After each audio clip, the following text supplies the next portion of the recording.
Assalamualaikum warahmatullahi wabarakatuh.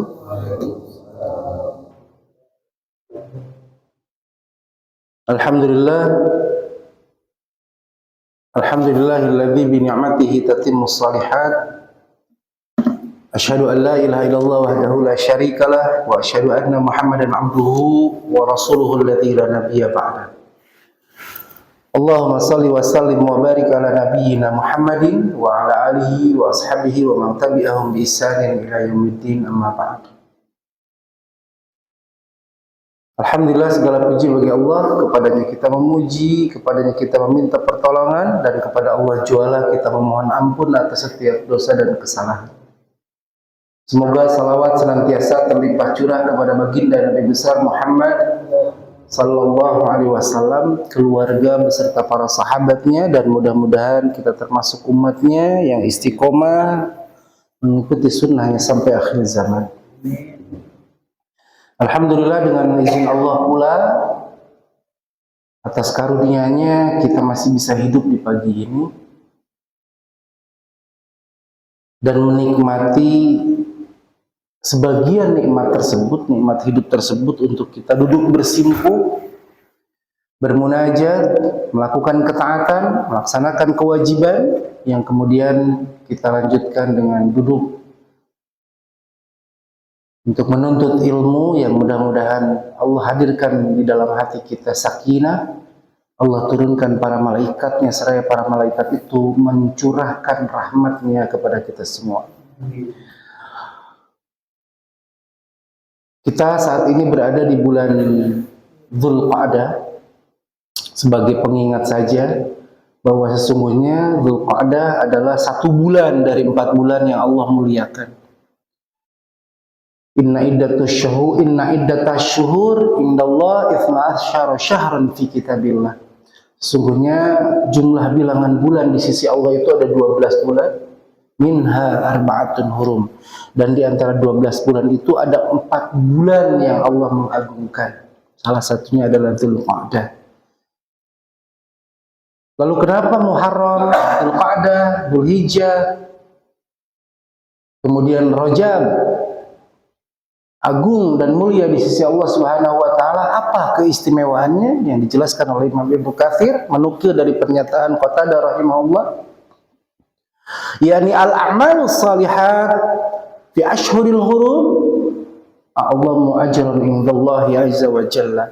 Bahwa amalan-amalan saleh yang dilakukan di bulan-bulan yang Allah mengagungkan bulan tersebut itu pahalanya lebih agung, lebih besar dibandingkan di bulan-bulan yang lainnya. Karenanya saya mengingatkan, ini kita saat ini berada di bulan yang agung, di bulan yang mulia, yang amal-amal soleh kita jelas jauh berbeda, sebagaimana disampaikan oleh Nabi Shallallahu Alaihi Wasallam, dibandingkan dengan amal-amal soleh yang kita lakukan di selain 4 bulan ini. Begitu juga al-ithmu, dengan dosa, ketika dilakukan di bulan-bulan ini, maka bukan berarti di bulan yang lain nggak berdosa. Tapi ketika dosa, maksiat dilakukan di bulan ini, maka itu jauh lebih besar timbangannya dosa yang kita lakukan di bulan-bulan yang mulia. Nah, alhamdulillah, bapak-bapak, di bulan yang agung, di bulan yang mulia, masih bisa melakukan amal soleh, duduk bersimpu walaupun ngantuk. Tapi mudah-mudahan ini amal terbaik, ya, karena kita lakukan di bulan Dzulqa'dah, di bulan-bulan yang Allah muliakan, dan sekaligus mengkonfirmasi bahwa Allah ridho dengan amalan-amalan kita yang sebelumnya. Karena kata Imam Ibnu Rajab Al-Hambali, kalau Anda ingin tahu diterima atau tidaknya sebuah amalan yang telah kita lakukan, taruh misalkan kita sudah melewati 1 bulan kurang lebih, 1 bulan lebih ibadah Ramadan kita. Kata Imam Ibnu Rajab, ketika kita ingin tahu amal kita diterima atau tidak, maka perhatikan, kata beliau, ya, alamatu qabulit ta'ah, bahwa di antara tanda bahwa Allah itu menerima taat kita, Allah menerima amal soleh kita, adalah antusala bita'atin ba'daha. Engkau terus-menerus melakukan kebaikan, melakukan ketaatan setelah Anda melakukan kebaikan. Itu tanda bahwa Allah menerima ibadah kita. Kita dididik, ditarbiyah selama sebulan penuh, menahan syahwat kita, menahan lapar dan dahaga, tilawah Al-Quran, sholat malam kita jaga melalui sholat tarawih, meninggalkan makan dan minum dari mulai terbit fajar sampai terbenam matahari. Kita jaga itu semua. Lelah letihnya kita tuh diterima gak sih? Hanya ilmu yang bisa memutuskan. Nah, di sini pernyataan seorang ulama, ya, yaitu Al-Imam Ibn Rajab Al-Hambali, beliau mengatakan alamatu qabulit ta'at an tusala bi ta'atin ba'daha. Ketika engkau ingin tahu diterimanya sebuah amalan yang telah kamu lakukan adalah lihat setelah kebaikan yang telah kamu lakukan itu, apakah kamu istiqomah atau justru terhenti amalan-amalan tersebut setelah selesai melakukan kebaikan. Berapa banyak orang yang dekat dengan Al-Quran, mampu menjaga lisan, mampu menjaga hati, ya, dekat dengan Allah.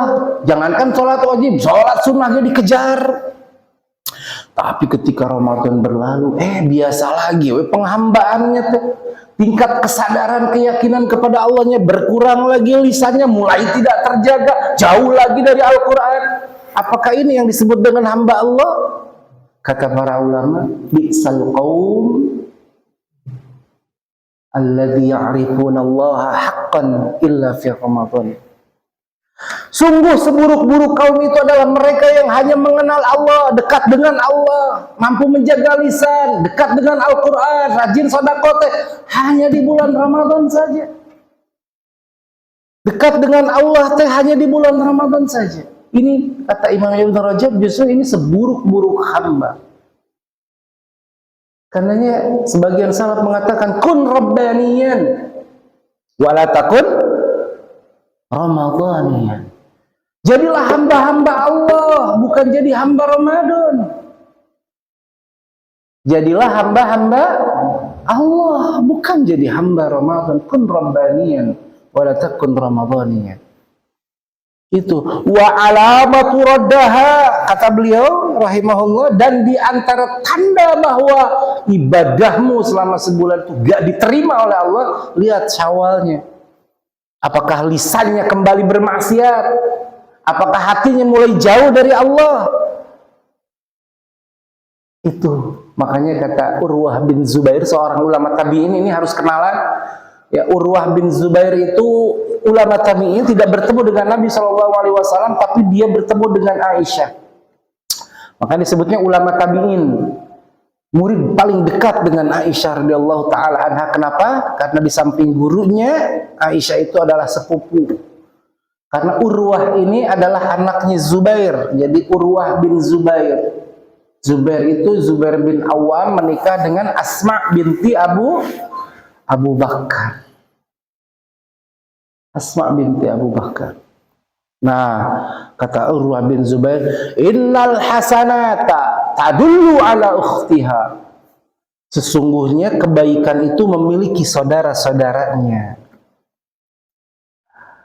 Ya, wa inna sayyi'ata tadullu ala ukhtiha. Demikian juga dengan dosa, dengan keburukan, dengan maksiat, itu menggiring, mendorong pelakunya untuk menuju kepada kemaksiatan-kemaksiatan yang lainnya. Jadi sesungguhnya kata Urwah bin Zubair, kebaikan itu punya saudara-saudaranya. Maksudnya apa? Pasti akan menunjukkan kepada si pelakunya untuk melakukan kebaikan-kebaikan setelahnya. Maka ini sebetulnya bahan buat kita introspeksi.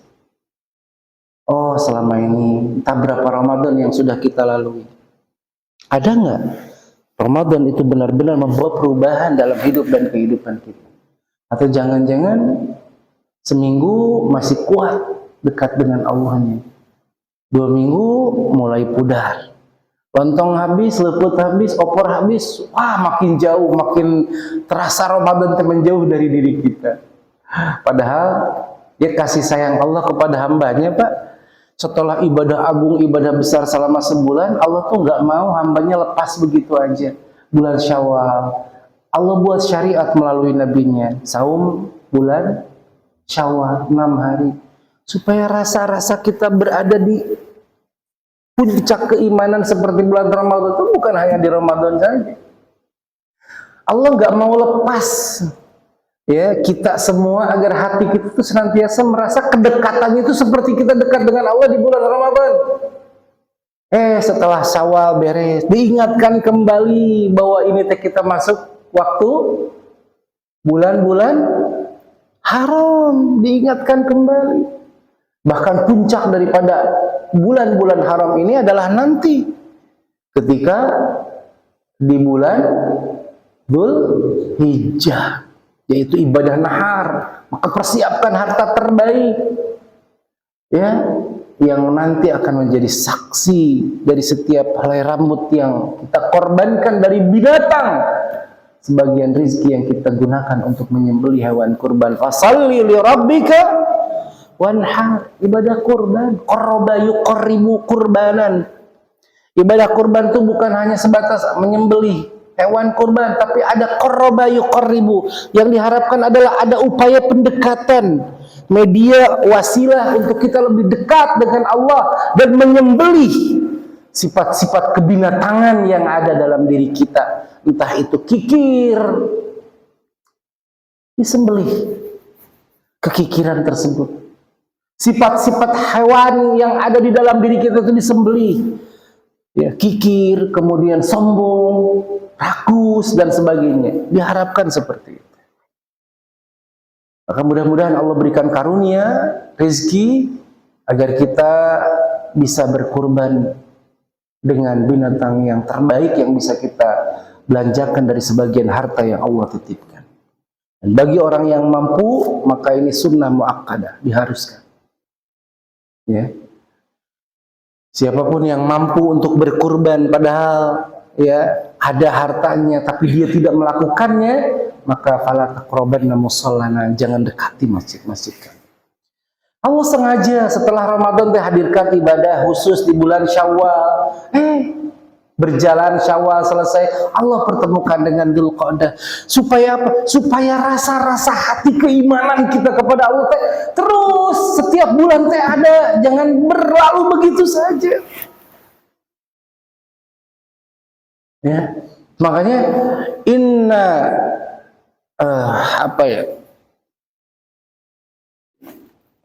ya inna itu sesungguhnya babe pinter aja. Ya. Sesungguhnya balasan dari sebuah kebaikan adalah al-hasanata ba'daha. Ya. Sesungguhnya balasan dari sebuah kebaikan adalah kebaikan setelahnya. Ya, inna min thawabil hasanah al-hasanata ba'daha.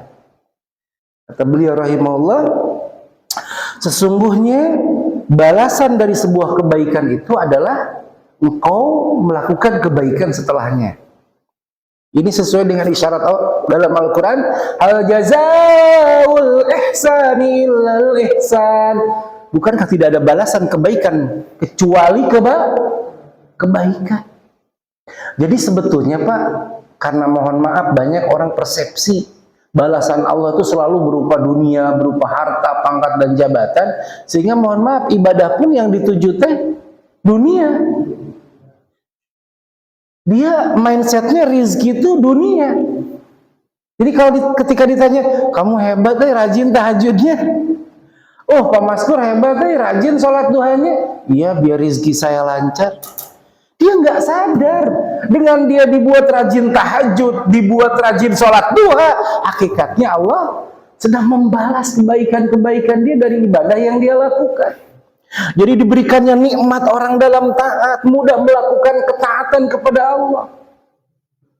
Ya, untuk sekedar baca Al-Quran setiap hari, untuk sekedar bisa membantu orang tatkala ada yang membutuhkan, gampang-gampang saja. Bisa jadi itu Allah tuh membalas kebaikan itu dari kebaikan-kebaikan sebelumnya. Jadi dengan dimudahkannya kita melakukan kebaikan, hakikatnya bisa jadi itu adalah berupa balasan Allah atas amal-amal yang telah kita kerjakan. Wa ma tuqaddimu li anfusikum min khairin tajiduhu indallah. Dan apa saja amalan yang telah kamu lakukan yang telah kamu persembahkan kepada Allah, benar-benar kamu akan dapati balasan dari Allah sebagai balasan yang terbaik dan balasan yang paling besar. Dan bisa jadi balasan Allah itu adalah bentuknya dibuat kita nyaman, mudah dalam melakukan ketaatan kepada Allah.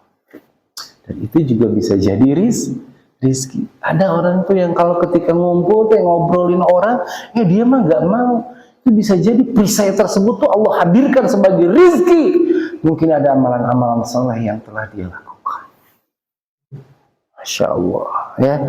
Maka begitu juga dengan dosa. Ya, kata Imam Ibnu Qayyim, kata Imam Ibnu Rajab, kata beliau, wa inna min uqubatis sayyi'ah as-sayyi'ata ba'daha. Dan sesungguhnya hukuman bagi pelaku maksiat, hukuman bagi sebuah dosa adalah digiringnya si pelaku dosa terhadap kemaksiatan, keburukan setelahnya.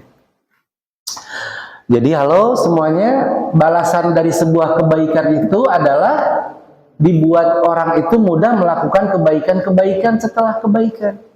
Dan di antara hukuman dari sebuah kemaksiatan akan dibuat si hamba itu melakukan maksiat dan dosa, ya, setelah melakukan maksiat dan dosa. Maka alangkah naifnya ketika kita sebulan lebih melakukan kebaikan, sebulan lebih kita melakukan ketaatan kepada Allah, kemudian berakhir Ramadan, lantas kita kembali maksiat, hati kita menjadi jauh lagi dari Allah, rasa-rasa Allah dekat dengan kita itu beda. Seperti halnya di bulan Ramadan, maka khawatir itu menjadi pertanda bahwa ibadah Ramadan kita tidak diterima oleh Allah Subhanahu wa Ta'ala. Maka mudah-mudahan kita termasuk hamba-hamba yang istiqomah. Ahabbul a'mal ilallah adwamuha wa in qalla, rawahul Bukhari. Ya, dalam sebuah hadis yang diriwayatkan oleh Imam Bukhari, amal yang paling dicintai oleh Allah itu adalah amal yang terus-menerus kamu lakukan walaupun itu sedikit. Jadi kadang yang Allah butuhkan itu bukan besarnya. Apa? Artinya kalau 1 juta sekali infak, tapi setahun tak pernah infak deh. Sekali infak 10 juta, 2 tahun tak pernah infak deh. Perhatikan hadis ini. Jelas kata Nabi SAW, ahabbul a'mal ilallah. Amal yang paling dicintai oleh Allah adalah amal yang dilakukan continuous, terus-menerus, dawam. Yang balasannya itu kata Allah bagi orang-orang yang istiqomah apa? Illal ladzina qalu rabbuna Allah thumma istaqamu tatanazzalu alaihimul malaikatu alla takhafu wa la tahzanu wa abshiru bil jannati allati kuntum tu'adun. Sesungguhnya orang-orang yang menyatakan Rabb kami adalah Allah, dengan hatinya dia mengatakan beriman, kemudian dia istiqomah di atas keimanan, ia aktualisasikan keimanannya dalam bentuk amal soleh dan dia istiqomah. Nih istiqomah pahalanya sangat luar biasa. Dan ini yang membuat Nabi beruban. Kita makan saya bapak beruban kan karena mikirin dunia, karena terlalu banyak kekhawatiran, kegalauan dan sebagainya. Nabi mah beruban tuh karena apa? Ingat akan perintah Allah. Satu ketika kata Umar bin Khattab berdua bersama Rasulullah, melihat kepala Rasulullah, beliau mengatakan, kata Sayyidina Umar apa? Syibda ya Rasul, engkau beruban ya Rasul. Engkau telah beruban ya Rasul. Apa jawab Nabi SAW? Tahu nggak wahai Umar, apa yang membuatku beruban? Yaitu ketika Allah menurunkan Quran surat Hud, kalimatnya fastaqim kama umirta. Istiqomahlah engkau Muhammad sebagaimana aku perintahkan kepadamu dan bersama orang-orang yang telah bertaubat bersamamu. Perkara yang berat istiqomah. Makanya untuk memulai sebuah kebaikan itu mudah, tapi yang terberat adalah bagaimana kita mempertahankan kebaikan. Sekali lagi saya mengingatkan, sayang, Allah sudah mendidik kita selama sebulan penuh agar rasa-rasa dan kedekatan dengan Allah tuh ada di dalam hati kita. Mumpung baru Syawal baru lewat dari kita. Saya mengingatkan, ayo bangkitkan kembali rasa-rasa kedekatan kita dengan Allah. Saya sering sampaikan memang setiap tahun Ramadan itu pasti datang. Tapi belum tentu kita hadir. Hadir oke, mungkin hadir, tapi belum tentu bisa memiliki kesempatan yang sama dengan bulan-bulan sebelumnya. Entah mungkin sakit, entah mungkin karena tidak ada kesempatan, karena ada keperluan yang jauh lebih berat, sehingga untuk melakukan puasa kita nggak bisa. Setiap Ramadan, setiap tahun Ramadan pasti datang, tapi belum tentu kita bisa hadir. Maka beruntunglah orang-orang yang merasakan bahwa saat-saat kedekatan Allah itu bukan hanya di Ramadan saja. Makanya Pak, Imam Ibnu Rajab Al-Hambali dalam kitab Lataiful Ma'arif membagi puasa itu dua Pak. Ada yang puasanya orang-orang yang sama, seperti kita menahan lapar dan dahaga kemudian berbuka karena Allah, dan pasti gitu kan akan dibalas oleh Allah. Bahkan ayatnya, kalimatnya, kata beliau dalam kitab tersebut membawakan ayat kulu washrabu hani'an bima kuntum ta'malun, makan dan minumlah dengan lezat sebagai balasan dari apa yang telah kamu lakukan. Kata para ulama tafsir, ayat ini jelas ditujukan bagi orang-orang yang berpuasa. Balasan bagi orang-orang yang berpuasa, yang menahan lapar dan dahaga dari mulai terbit fajar sampai terbenam matahari karena Allah. Nah, puasa yang kedua, kata Imam Ibnu Rajab, adalah puasanya orang-orang yang berbukanya itu adalah bukan terbit fajar terbenam matahari, bukan di saat maghrib berbukanya. Kapan berbukanya? Yaitu di saat dia nanti bertemu dengan Allah. Makanya kata Nabi SAW kan, lissaimi farhatani, bagi orang yang puasa itu ada dua kebahagiaan. Satu, kebahagiaan ketika berbuka, yang kedua kebahagiaan ketika bertemu dengan Allah. Maka kata Imam Ibnu Rajab, orang-orang yang puasa dari hal-hal yang diharamkan selama hidupnya, menjaga diri untuk senantiasa taat kepada Allah, fa'idul fitrihi, maka orang ini idul fitrinya bukan pas 30 Ramadan selesai, tapi fahada iduhu fitri, maka orang ini idul fitrinya itu adalah di saat ketika dia liqa Allah, bertemu dengan Allah, ya. Wa farhuhu, dan kebahagiaan tertingginya adalah di saat dia berhadapan, mampu menatap wajah Allah.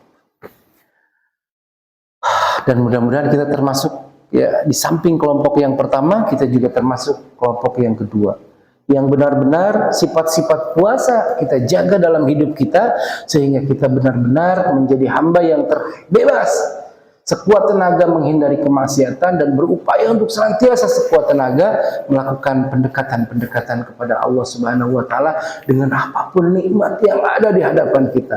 Yang bisa dengan harta, yang bisa dengan tenaga, yang bisa dengan doa, yang bisa dengan kekuatan, gitu.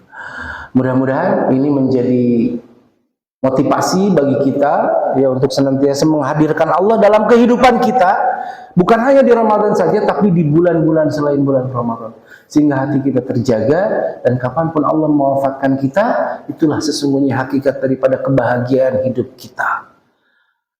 Kehidupan setelah mati, bukan hanya mementingkan kehidupan sebelum mati, sebagai bentuk persiapan kita senantiasa menjaga Allah ada dekat dengan kita, bukan hanya di bulan Ramadan saja. Dan mudah-mudahan Allah karuniakan kita kekuatan berupa istiqomah. Yang tadi kata Allah katakan, siapapun orang yang istiqomah, maka menjelang wafatnya Allah akan mengutus para malaikatnya. Bayangin Pak, saat sakaratul maut itu bukan perkara yang mudah, tapi itu merupakan perkara yang genting, bertarungnya, ya. Saat-saat terakhir setan menggoda manusia justru di saat-saat sakaratul maut, dan di saat genting itulah kita butuh bantuan Allah. Maka orang-orang yang istiqomah selama hidupnya, tadi kata Allah, tatanazzalu alaihimul malaika. Allah akan turunkan para malaikatnya. Seraya para malaikat itu mengatakan di ayat yang lain, fala khaufun alaihim wala hum yahzanun. Di saat genting itu, di saat sakaratul maut, di saat setan berupaya terakhir kali untuk menggoda kita, Allah menurunkan malaikatnya. Seraya malaikat mengatakan, Eko, kamu jangan bersedih. Ustaz Eko mah jangan takut, jangan khawatir. Maka tidak sampai di situ. Malaikat itu menyampaikan, wa basyiru bil jannati allati kuntum tu'adun.